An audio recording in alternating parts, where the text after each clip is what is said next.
Memphis has issued a severe thunderstorm warning for southwestern Henderson County in West Tennessee, northeastern Hardeman County in West Tennessee, central McNairy County in West Tennessee, northwestern Hardin County in West Tennessee, southeastern Madison County in West Tennessee, Chester County in West Tennessee, until 5:15 p.m. Central Daylight Time.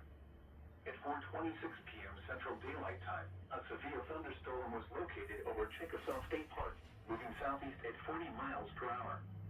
Hazard, 70 miles per hour wind gusts and quarter-size hail. Source, measured at Jackson Airport. Impact, hail damage to vehicles is expected. Expect considerable tree damage.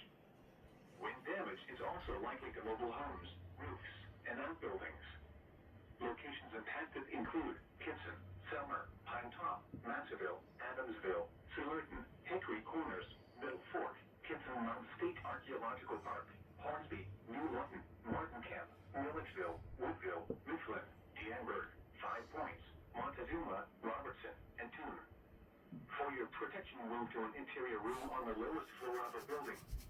Repeating, a severe thunderstorm warning has been issued until 5:15 p.m. Central Daylight